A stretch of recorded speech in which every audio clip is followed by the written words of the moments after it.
Hello, good morning everyone. जैसा कि आपकी क्लास चल रही है पॉलिटी की, और कल हमारा जो मोस्ट इम्पॉर्टेंट टॉपिक समाप्त हुआ था वो था संविधान सभा का गठन। उसके अगले पड़ाव पर हम आते हैं। जो मोस्ट इम्पॉर्टेंट दूसरा टॉपिक हम लोग के लिए है पॉलिटी से, वो है संविधान की अनुसूचियां। उसके बारे में हम लोग चर्चा करेंगे कि जब मूल संविधान लागू होता है तो उसमें मूल अनुसूचियां कितनी थी, दूसरी तरफ प्रेजेंट टाइम में कितनी अनुसूचियां हैं, प्लस जो 4 अनुसूचियां जोड़ी गई हैं उनका संशोधन कौन सा था, किस कॉन्स्टिट्यूशनल अमेंडमेंट के तहत जोड़ी गई हैं, और प्रेजेंट टाइम में कितनी अनुसूचियां हैं। चलते हैं उस पर हम लोग चर्चा करते हैं। तो पहला टॉपिक आज के दिन का क्या होगा? संविधान की अनुसूचियां। ठीक, इस पे हम लोग चर्चा करते हैं। तो इस पे एक ग्राफ के रूप में आप लोग देख सकते हैं कि जब मूल संविधान हमारा बना था तो उसमें जब एक्सेप्ट किया गया था, सभी को कल चर्चा भी हम लोगों ने की थी संविधान सभा के गठन के समय, कि 26 नवंबर 1949 को आंशिक रूप से संविधान को लागू किया गया था, पूर्ण रूप से 26 जनवरी 1950 को। तो उस समय जो लागू की गई थी टोटल मूल अनुसूची, मीन्स मूल कितनी थी? 8 थी। ठीक, 8 अनुसूचियां मूल संविधान में थी। तो अब प्रश्न उठता है, जो वर्तमान में, यहां पर लिख लेते हैं वर्तमान में अनुसूचियों की संख्या 12 हो गई है। कितनी है? 12 हो गई है। तो ये जब 8 थी 12 थी हो गई हैं, तो 4 आई कहां से? जो 4 न्यू जोड़ी गई, तो संशोधन कॉन्स्टिट्यूशनल अमेंडमेंट के माध्यम से संशोधन द्वारा कितनी जोड़ी गई हैं? 4 अनुसूचियां, 4 अनुसूची जोड़ी गई हैं। ठीक, तो पहले 4 अनुसूचियों को देख लेते हैं कि वो कौन कौन सी अनुसूची है जो जोड़ी गई हैं। तो 8 थी, 8 के बाद इसमें एक और एरो ले लेते हैं हम लोग कि जो 9वीं अनुसूची, कौन सी? 9वीं अनुसूची जो जोड़ी जाती है भूमि संबंधी सुधार से है, वो कब है? संविधान का प्रथम संशोधन जो फर्स्ट कॉन्स्टिट्यूशनल अमेंडमेंट होता है 1951 में। मीन्स हमारा देश गणतंत्र होता है 26 जनवरी 1950 को, और ऐसी क्या जरूरत पड़ गई कि अभी देश को संविधान लागू हुए 1 वर्ष भी नहीं होता है और उसमें संशोधन शुरू हो जाता है कि नहीं? ये भी देखने की बात होगी। तो पहली जो जोड़ी जाती है 9वीं अनुसूची, प्रथम संविधान संशोधन 1951 के द्वारा, जो उसके बाद जोड़ी जाती है 10वीं अनुसूची, मीन्स 10th डायरेक्ट लिखते हैं इसको, तो वो जोड़ी जाती है 52 कॉन्स्टिट्यूशनल अमेंडमेंट। ठीक, सीधा लिख लेते हैं सीए, वहां से कोई इशू नहीं होना चाहिए। 1985 में इसको किया जाता है, और इसको क्या कहा जाता है? दल बदल। उसके बहुत सारे क्राइटेरिया हैं, उस पर आगे चर्चा हम लोग विस्तृत रूप से करेंगे। उसके बाद जो 11 जुड़ती है बहुत इंपॉर्टेंट होती है, पंचायतों से संबंधित होती है, जो कि 73वें कॉन्स्टिट्यूशनल अमेंडमेंट में आती है। ठीक, 1992 दिया गया, लागू की गई 1993 में। और 12 जो होती है वो नगर निकाय से होती है। वो कब होती है? सीधा 74 कॉन्स्टिट्यूशनल अमेंडमेंट 1992 में, ये भी थी 1993 में लागू होती। ये चीजें तो मोस्ट इंपॉर्टेंट थी डायरेक्ट हमारी। अब क्या हो गए? 8 पहले से मूल संविधान में थी, 4 संशोधन हमने कर लिया, टोटल वर्तमान में कितनी हो गई? 12 हो गई। ये तो सीधा एक ग्राफ हो गया। अब उसको जब पार्ट वाइज हम देखेंगे तो उसमें देखेंगे सबसे पहले क्या? पहली अनुसूची, उसको थोड़ा मीन्स 12 अनुसूचियों को हम लोग डिवाइड करेंगे। अब थोड़ा सा लेंदी होता है, लेकिन याद रखिए, लोक सेवा आयोग का एग्जाम हो या यूपीएससी हो या चाहे कोई भी वनडे एग्जाम हो, चाहे शिक्षक भर्ती हो, कहीं के भी जितने भी कॉम्पिटिटिव, मीन्स एक की बात मैं नहीं कर रहा हूं, अनुसूचियों से प्रश्न जरूर पूछे जाते हैं। अब वो कौन सी होगी? या तो मैच द कॉलम के रूप में होती है या डायरेक्ट पूछी जाती है। तो सबसे पहले आते हैं हम लोग क्या? प्रथम अनुसूची। बहुत कुछ इसमें समझना नहीं है, सीधा भारत संघ राज्य क्षेत्र, इसमें और कुछ भी नहीं कहा गया। सिंपल सी सीधी सी बात है, राज्य और संघ शासित क्षेत्र इसमें शामिल होते हैं। ठीक, और संघ शासित क्षेत्र, सिंपल सा हो गया। दूसरी की बात करें, सेकंड अनुसूची की बात करें, तो यहाँ पर जो बड़े बड़े पदाधिकारी हैं उनके वेतन की बात करता है। ये तो महत्वपूर्ण जो पदाधिकारी होते हैं उनके वेतन की बात करता है। तीसरे नंबर की अनुसूची की बात करें तो हम लोग, ये मोस्ट इंपॉर्टेंट है, ये किसकी बात करेगा? शपथ की। शपथ, ठीक, शपथ की बात करेगा, लेकिन 3 चीज इसमें अपवाद है।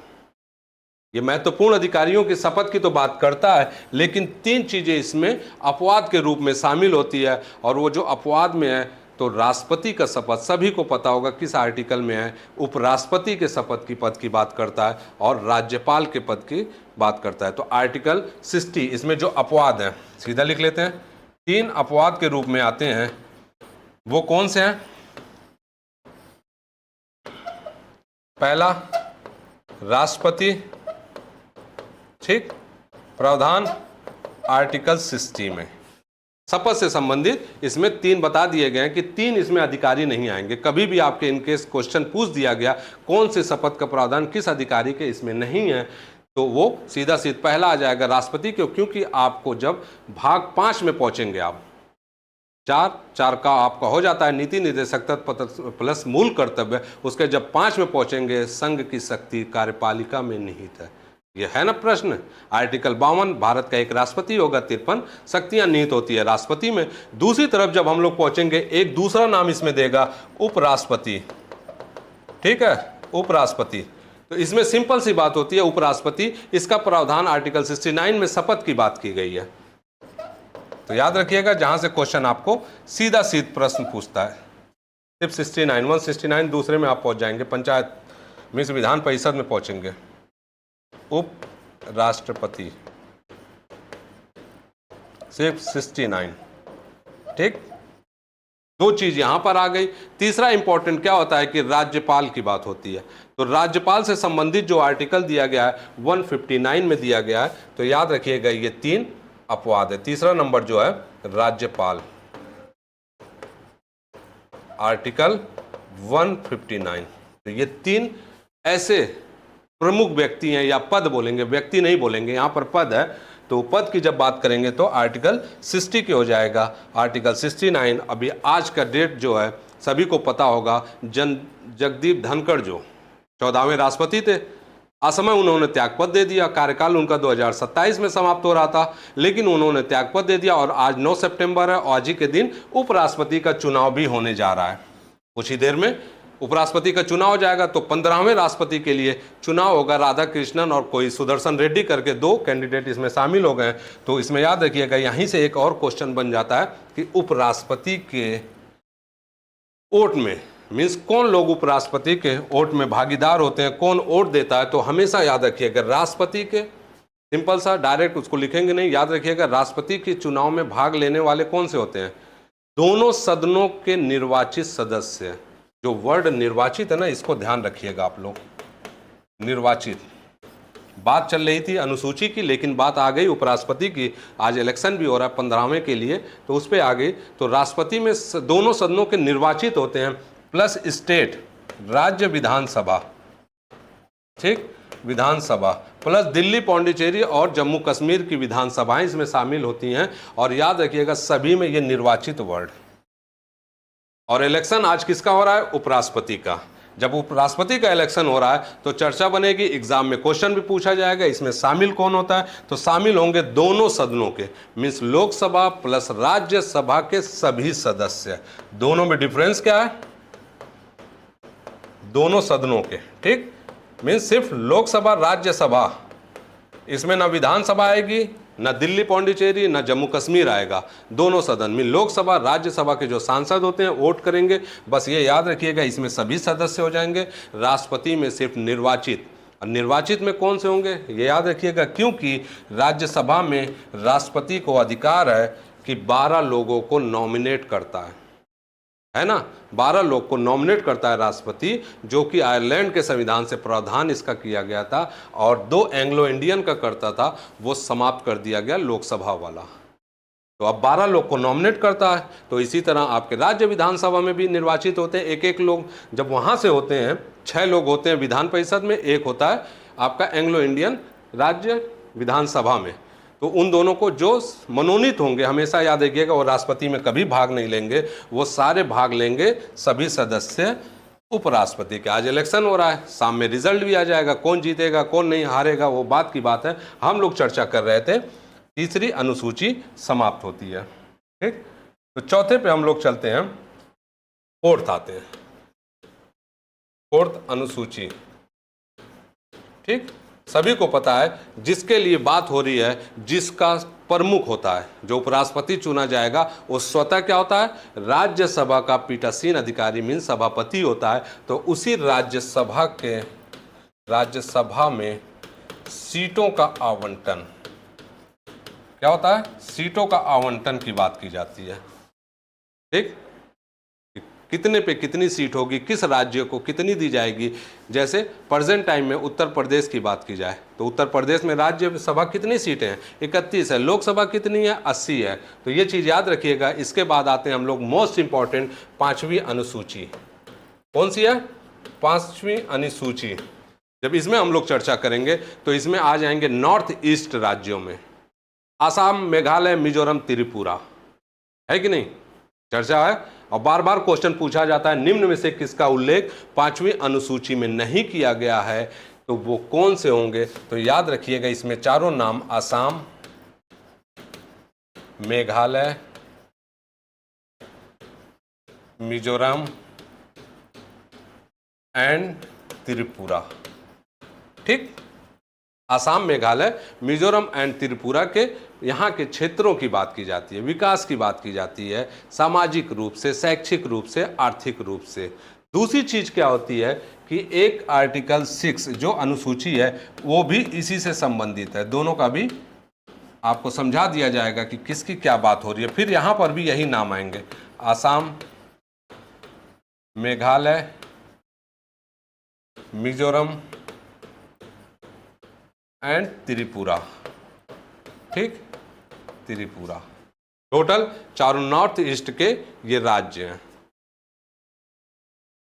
चलिए, ये चीज इसमें एक में शामिल होंगे, एक में नहीं होंगे। इसके बाद नेक्स्ट जो टॉपिक होते हैं वो 7वें नंबर आ जाएगा। तो 7वीं जो होगी, सीधे सीध क्या होगा, शक्तियों का विभाजन। मीन्स शक्तियों का विभाजन किसमें की जाएगी, संघ, मीन्स संघ छोड़ दीजिए, केंद्र, राज्य और आपके समवर्ती सूची। मीन्स 3 प्रकार की सूचियों को इसमें बांटा गया है। तो उसमें कौन कौन सी होंगी, संघ होगी, केंद्र होगी, राज्य होगी और समवर्ती सूची। इन शक्तियों को इसमें बांट दिया गया। तीनों में अलग अलग विषयों की बात की गई है। उस पर जब हम लोग उस पर टॉपिक पे बात करेंगे, जब विस्तृत आएगा, तब किस में कितनी है, समवर्ती सूची कहाँ से ली गई, ऑस्ट्रेलिया से कि कनाडा से ली गई है, तो इस पर भी चर्चा होगी आपको। दूसरी तरफ आती है 8 आ जाती है मोस्ट इंपॉर्टेंट भाषा। ये थोड़ा लेंदी आपका है, 8वीं अनुसूची।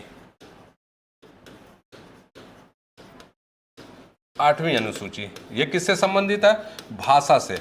अब एक प्रश्न उठता है आपसे, अगर मैं पूछूं मूल भाषा, जो मूल संविधान था उसमें कितनी भाषाएं थी। चलिए इसको थोड़ा सा हम लोग ले लेते हैं।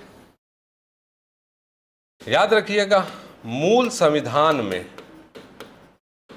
कितनी भाषा, मूल संविधान में टोटल 14 भाषाएं शामिल थी।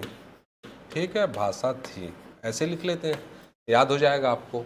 मूल संविधान में टोटल 14 भाषा थी। अब प्रेजेंट टाइम में वर्तमान में कितनी भाषाएं हैं, वर्तमान में भाषाओं की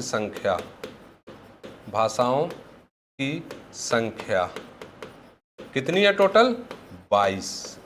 तो जब 14 थी पहले, फिर अब प्रेजेंट टाइम में 22 भाषा हो गई, तो ये कहाँ से आ गई, तो क्या होगा, इसमें संशोधन होगा।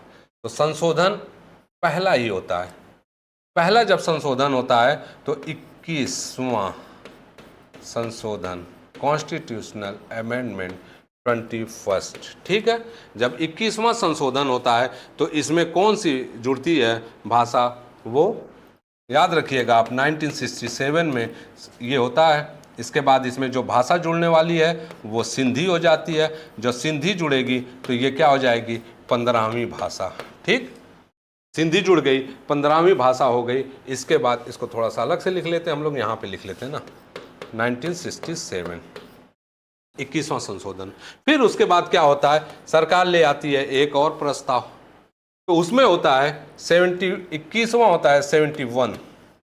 ठीक, संशोधन 1992 में हो जाता है। ये 71वां संविधान संशोधन 1992 में जब होगा तो याद रखिएगा, कब होगा? 1992 में, ठीक है। और यहाँ पर जब होगा तो 3 भाषाएं जुड़ेंगी, मणिपुरी, कोंकणी प्लस नेपाली, ठीक। तो 15 + 3 कितनी हो गई? 18 भाषा हो गई। अब 18 भाषा हो गई। अभी भी प्रश्न उठ रहा है कि 22 भाषाएं हैं, तो 22 भाषाओं के लिए फिर से एक संविधान संशोधन लेंगे। वो कौन सा होगा? वो 92 होगा, ठीक है। 2023 में होता है। फिर इसमें भी 4 भाषाएं जुड़ेंगी। 4 भाषाओं में बोडो, डोगरी, मैथाली और आपके संथाली, ठीक, संथाली। अब टोटल भाषाएं, वर्तमान जो स्वरूप है उसको हमने सेलेक्ट कर लिया। वर्तमान स्वरूप क्या है? भाषाओं की जो बात की जाए वो टोटल कितनी हो गई? इसमें 92 अमेंडमेंट के साथ टोटल 22 भाषाएं शामिल हो गई, ठीक। अब हमें लग रहा है आपको कोई भी अदर इश्यू यहां भाषा से संबंधित नहीं होना चाहिए। फिर से एक बार रिवाइज कर लेते हैं इसको। टोटल मूल संविधान में 14 भाषा थी, प्रेजेंट टाइम में 22 भाषाएं। तो ये बाकी भाषाएं कहां से आई? 15वीं भाषा सिंधी बनती है, 21वें संविधान संशोधन के तहत बनती है। दूसरे उसके बाद 3 और भाषा जुड़ती है 71 के संविधान कॉन्स्टिट्यूशनल अमेंडमेंट के तहत, वो नेपाली, कोंकणी और मणिपुरी होती है। इसके बाद जो जुड़ती है 4 भाषाएं, बोडो, डोगरी, मैथिली, संथली, तो ये जुड़ती है 92 अमेंडमेंट के तहत। टोटल भाषाएं हो गई आपकी कितनी है कि नहीं? कितनी भाषा हो गई? 22। तो अब मत भूलिएगा। इसके बाद हमारा जो शुरुआत होता है, शुरू में हमने कहा था 9th अनुसूची की बात की थी, वो प्रथम संविधान संशोधन। कब? प्रथम संविधान संशोधन। ये सारी संविधान संशोधन 1951 में होता है। भूमि संबंधी सुधार से संबंधित है, सीधा सीधा आप नोट करिएगा, भूमि सुधार से शामिल है। इसके बाद 10वीं आपकी आती है अनुसूची, तो ये 52 है। 52 है, 1985 में होती है। किससे संबंधित है? दल बदल से है, दल बदल। इसके बाद आपकी आती है 11th मोस्ट इंपॉर्टेंट है, पंचायतों से संबंधित है। 73वां अमेंडमेंट है, 1992 में है। लागू होता है 24 अप्रैल को, उसी दिन पंचायत दिवस मनाया जाता है। टोटल विषय हैं इसके कितने? 29 विषयों के साथ शामिल होती है, ठीक, 29 विषयों के साथ शामिल होती है। इसके बाद 12वीं अनुसूची हमारी आती है। 12वीं जो आती है नगर निकाय की बात करता है। नगर निकाय कौन सा अमेंडमेंट अगर पूछा जाए तो आपसे, तो बोलिएगा 74 है। होता कब है? 1992 में ये भी होता है। इसके बाद की बात की जाए, इसमें टोटल विषयों की संख्या जो है वो 18 है। कितने विषय हैं? टोटल 18 विषय हैं। ये टोटल आपकी अनुसूची कंप्लीट होती है यहाँ पर, 1 से लेकर स्टार्ट तक। मूल संविधान में टोटल 8 अनुसूची, उसके बाद संविधान संशोधन के द्वारा वर्तमान स्वरूप 12 अनुसूची हो गई। कैसे जुड़ी ये चीज हमारा, तो हमारा मेन टॉपिक जो था संविधान सभा का गठन। दूसरा टॉपिक हमारा होता है अनुसूची। इसके बाद होता है क्या? कितने भाग हैं? टोटल 22 भाग हैं, वो आपको रटना है। उसको बताने से कोई मतलब नहीं। लोक सेवा आयोग उत्तर प्रदेश या विभिन्न आयोगों के द्वारा उसको मैच द कॉलम करके पूछा जाता है, तो वो रटने वाली चीज़ है, ये समझने वाली चीज़ है। तो बाकी इसके अतिरिक्त जो विदेशी स्रोत हैं सभी को पता है, 1935 अधिनियम से 70% चीज़ें हमारी ले ली गई थी। बाकी जो प्रारूप समिति बनी थी, जिसमें कल बताया गया 7 सदस्य थे, 1 अध्यक्ष मीन्स डॉक्टर भीमराव अंबेडकर के नेतृत्व में वो बनी थी। तो उनका काम क्या था? BN राव संवैधानिक सलाहकार थे। वो सब घूम घाम के विदेशों का दौरा करके जो अच्छी चीज़ें थी उसको अडॉप्ट कर लिए। वो हमारा विदेशी स्रोत हो जाएगा। उसके बाद नेक्स्ट टॉपिक हम चलते हैं, बहुत मोस्ट इंपॉर्टेंट है, प्रिम्बल है कि नहीं? प्रस्तावना, मोस्ट इंपॉर्टेंट टॉपिक। हम भारत के लोग, पता है, याद होना चाहिए। तो मोस्ट इंपॉर्टेंट टॉपिक आपका प्रस्तावना आ जाता है, ठीक है। प्रियम्बल कहते हैं इसको, उद्देशिका भी कहते हैं। रीजन क्या है इसके पीछे? पहले देखते हैं कि हम लोग प्रस्तावना है क्या, ये हम लोग देखेंगे ना। तो हमारा प्रस्तावना को क्या हम बोल सकते हैं, एक लाइन में बोलना चाहें तो विस्तृत, हमारा जो विस्तृत संविधान है उसका संक्षिप्त रूप है। एक लाइन में आपको कहा जाए तो हमारा जो विशाल संविधान है उसका संक्षिप्त रूप ही प्रस्तावना है, जो हमें सारी चीज़ें, जितने भी आदर्श हैं, शक्ति हैं, सारी चीज़ों को एक जगह समाहित करता है। मीन्स एक आईना दिखाता है। प्रस्तावना आईना हमको दिखाता है क्या चीज़ है ये। अगर बात की जाए उसके ऐतिहासिक नामकरण की बात, तो कल हम लोगों ने चर्चा किया था इस पे, ऐतिहासिक पृष्ठभूमि। जब ऐतिहासिक पृष्ठभूमि की बात की जाएगी तो उस पर हम लोग चर्चा करेंगे। तो जब चर्चा करेंगे तो उसमें देखेंगे कि क्या चीज़ ये है। जब चर्चा करते हैं हम लोग तो उसमें देखेंगे कि ऐतिहासिक में कि 13 दिसंबर 1946 की बात है कि नहीं। 13 दिसंबर 1946 की बात में यदि हम लोग देखते हैं तो उसमें पाएंगे कि जवाहरलाल नेहरू, नाम क्या है, JL नेहरू। JL नेहरू ने क्या किया, एक प्रस्ताव पेश किया, उद्देश्य प्रस्ताव। कहाँ पेश किया, संविधान सभा के सामने। संविधान सभा के सामने उद्देश्य प्रस्ताव दिया। ठीक है, चर्चा हुई थी कल हम लोगों की। मीन्स 9 दिसंबर, 11 दिसंबर और 13 दिसंबर प्रस्ताव दिया, संविधान सभा के सामने समक्ष प्रस्तुत किया। जब उसको प्रस्तुत किया तो वहीं पर क्या कहा गया, आगे चलकर 22 जनवरी 1947 को इसको 22 जनवरी 1947 को इसको शामिल कर लिया गया। और यही उद्देशिका प्रस्तावना है, प्रस्तावना उद्देशिका है। ठीक, यही प्रस्तावना उद्देशिका है और उद्देशिका को ही प्रस्तावना बोला जाता है। तो वो किसने किया था सर्वप्रथम, JL नेहरू ने। कब किया था, 13 दिसंबर को।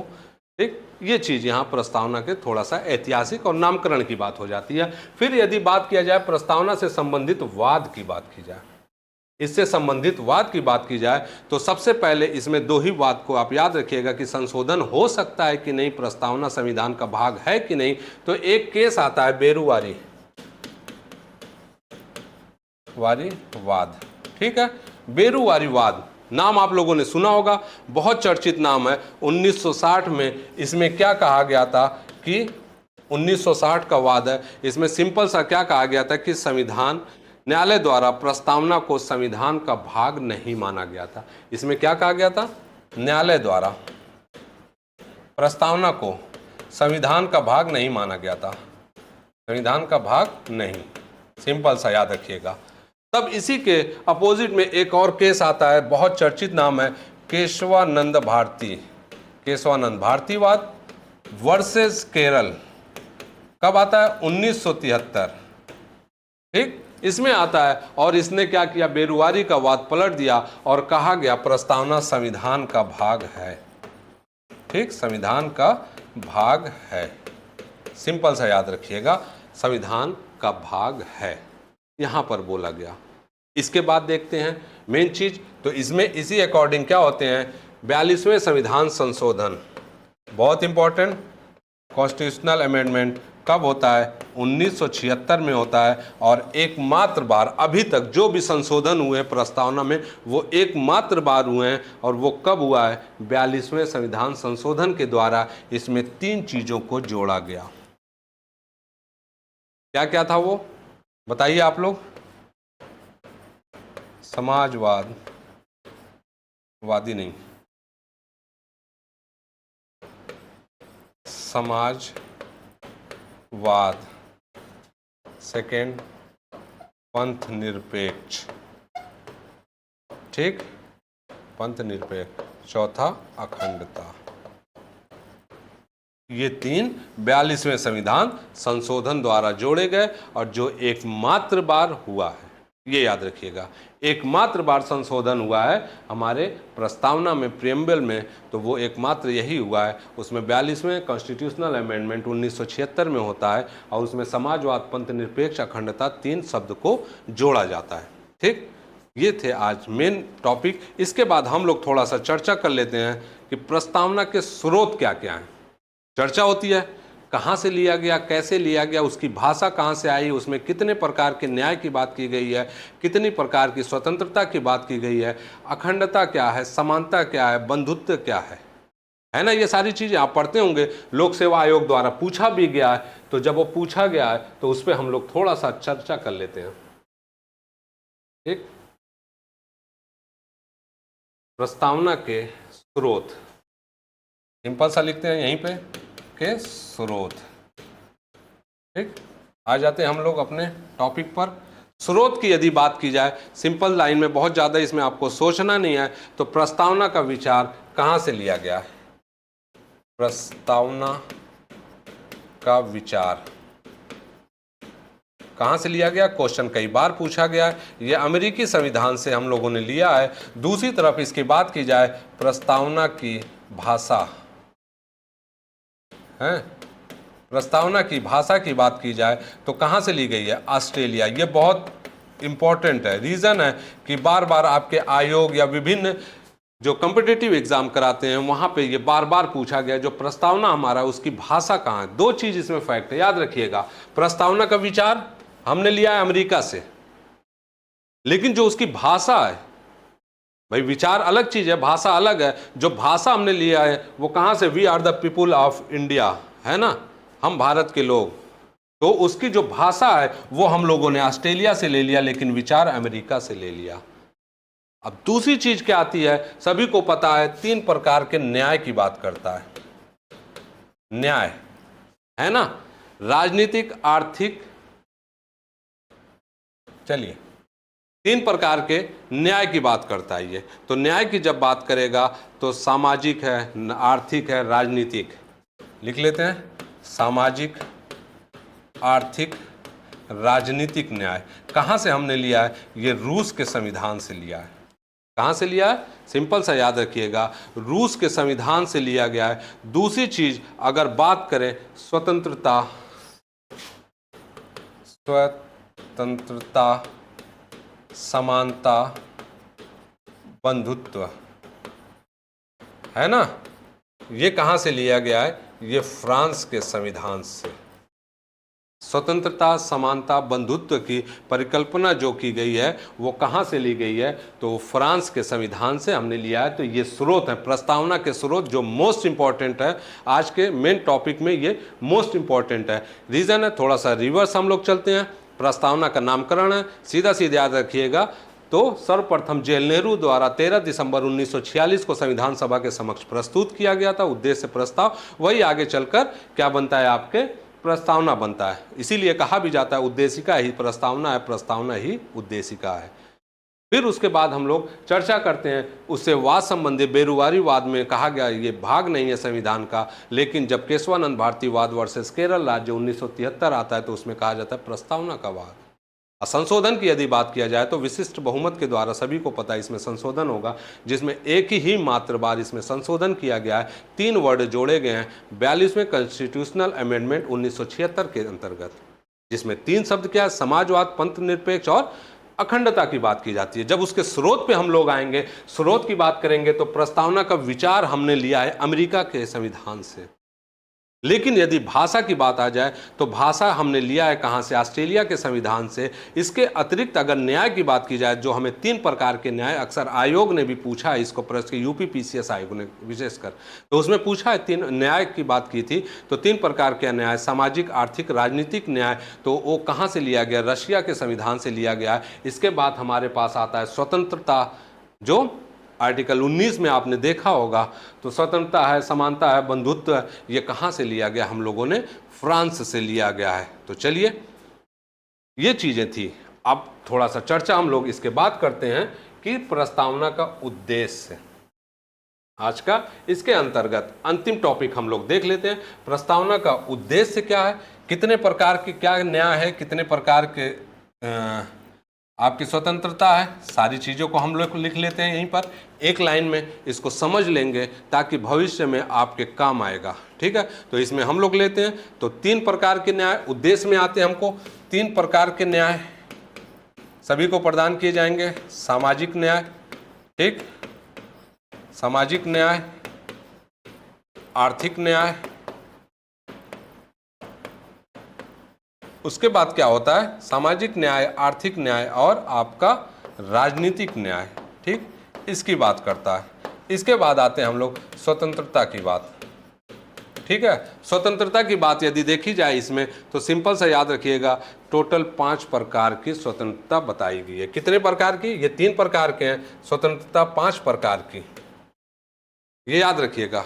टोटल संविधान में हम लोगों को 5 प्रकार की स्वतंत्रता बताई गई है। विचार की है, ठीक, विचार, अभिव्यक्ति, आर्टिकल 19 सभी लोग को याद होगा। विचार की है, अभिव्यक्ति की है, विश्वास की है, विश्वास होना चाहिए आपको, धर्म की है, उपासना की है, ठीक।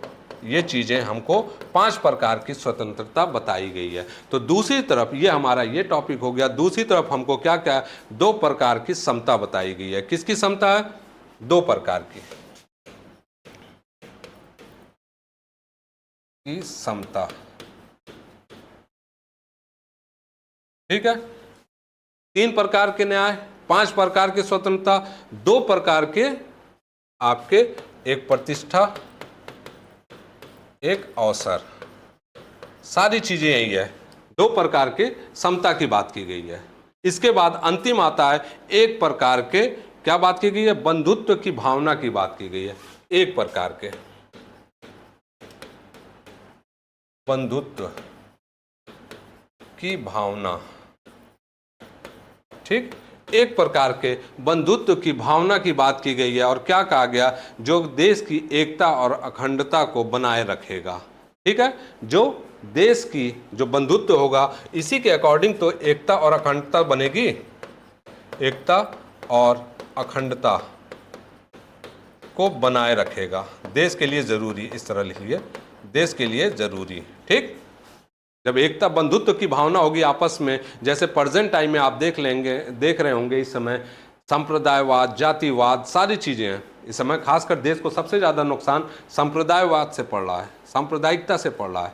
इस समय आप देख रहे होंगे बहुत जगह, हर जगह, मीन्स बहुत जगह क्या, मैक्सिमम जगहों पे आप देख रहे होंगे हिंदू मुस्लिम या ईसाई वर्सेस जो भी सिखों के साथ, हर जगह ये चीज़ें चल रही हैं। तो उससे किसको नुकसान होगा? देश की एकता को खतरा होगा ना, अखंडता को खतरा होगा।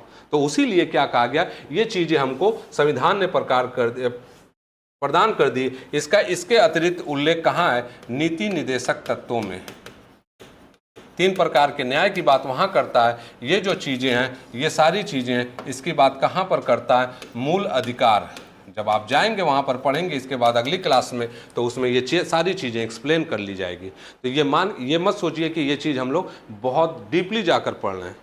ये बस एक समझाने का पॉइंट ऑफ व्यू है कि किस तरह के आपके क्वेश्चन आते हैं, बहुत अंदर अभी नहीं। जब इसको डिस्क्राइब मोड में आएंगे तब इस पर हम लोग पर्टिकुलर एक एक वर्ड पर चर्चा करेंगे। विचार क्या होता है, अभिव्यक्ति क्या होती है, विश्वास क्या होता है, धर्म क्या होता है, उपासना क्या होती है, प्रतिष्ठा क्या होता है, अवसर क्या होता है, राजनीतिक न्याय क्या है, आर्थिक न्याय क्या है, सामाजिक न्याय क्या है। तो ये ऑल ओवर एक क्या ड्राफ्ट है प्रस्तावना का। तो आज हम लोगों ने जो चर्चा की है वो किस पे की है? एक तो आपके जितनी अनुसूचियां हैं 12 के 12, उस पर हमने चर्चा की। दूसरी प्रस्तावना के संबंध में चर्चा की है। बाकी जो है इसमें जो भाग की बात होती है उस पर चर्चा करने से बेहतर है कि आप उसको रटिए, क्योंकि यहाँ पर उतना समझाने का कोई मतलब नहीं है। इस चीज़ों को वो रटने वाली चीज़ है। तो बाकी जो विदेशी स्रोत है उसको भी देख लिया जाएगा। नेक्स्ट क्लास में हम लोग फिर चलेंगे, उसमें मिलेंगे, देखेंगे कि मूल अधिकार में क्या क्या है, तब हमको कितने मूल अधिकार प्रदान किए गए थे, प्रेजेंट टाइम में कितने मूल अधिकार हैं, कौन सा मूल अधिकार हटाया गया है, कितने प्रकार की हमको रिट दी जाती है आर्टिकल 32 के तहत, कहाँ पर हमको समानता का अधिकार है, कहाँ पर स्वतंत्रता का अधिकार है, कहाँ पर आपके शोषण संबंधी अधिकार है, कहाँ पर धार्मिक अधिकार है, कहाँ पर अल्पसंख्यक संबंधी अधिकार है। तो बाकी चीज़ों को हम लोग कल के क्लास में देखेंगे। तो फिर से कल की क्लास में आप मेरे साथ, मीन्स अकरम के साथ, मोहम्मद अकरम नाम है मेरा, तो मेरे साथ आप जुड़िए। और पॉलिटी को एक आसान रूप में क्या कहा जाता है कि पॉलिटी एक बहुत विस्तृत है, ब्रॉड है, इसमें आर्टिकल इतने हैं। बहुत सारे बच्चों के जब मैं कमेंट्स देखता हूं तो उसमें मैं देखता हूं कि वो लोग कहते हैं कि सर इसमें बहुत सारे आर्टिकल हैं, समझ में नहीं आता है। इतने सारे अमेंडमेंट हैं, समझ में नहीं आता है, तो हम उसको बता रहे हैं तरीका कि एकदम आसानी से आप उसको समझ सकते हो, एकदम आसानी से, बिना टेंशन लिए उसको आप देखिए, पढ़िए, समझिए, तब आपको बेहतर समझ में आएगा कि इस पे कितना आसान ये सिलेबस है। जितना हुआ बनाया गया है लोगों के द्वारा उतना है नहीं, और 100% मानिए आयोग में 10 से 12 क्वेश्चन आते हैं, आपके सारे के सारे सही हो जाएंगे। तो चलिए कल फिर क्लास में मिलते हैं, फिर हमारे साथ आइए इसी समय। धन्यवाद।